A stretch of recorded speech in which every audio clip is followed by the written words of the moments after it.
Sir पिछली परीक्षाओं में काफी देखा गया है, काफी कम अनुपस्थिति हुई है। उसको लेकर लगातार बोर्ड भी नए नवाचार शुरू करने जा रहा है, उसको लेकर सर।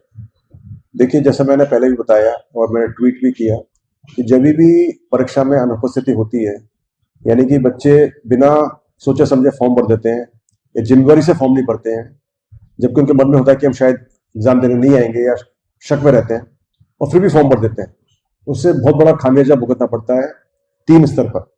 सबसे पहला तो ये कि जितने ज्यादा बच्चे फॉर्म भर देते हैं उतनी बड़ी तैयारी करनी पड़ती है।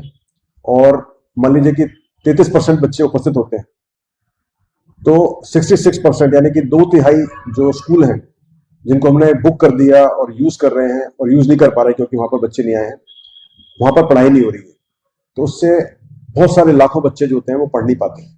तो सबसे बड़ा खामियाजा हमारे बच्चों को भुगतना पड़ता है जिनकी पढ़ाई पर इसका बुरा असर पड़ता है।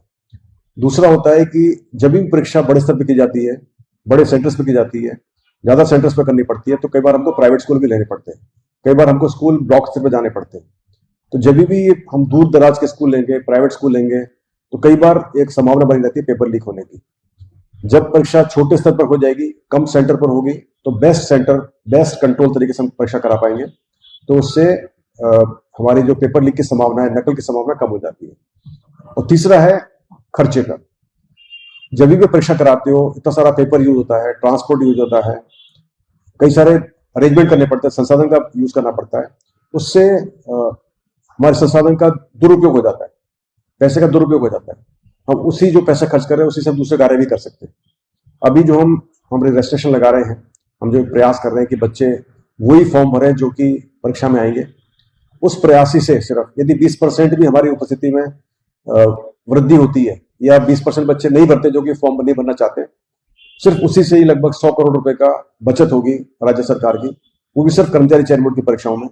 और उस 100 करोड़ से हम दूसरे विकास कार्य कर सकते हैं। तो मुझे उम्मीद है कि जो अभ्यर्थी हैं, युवा हैं, अपनी जिम्मेवारी समझेंगे और तभी फॉर्म भरेंगे जब उनको लगता है कि वो परीक्षा देने के लिए तैयारी करेंगे और परीक्षा देने आएंगे।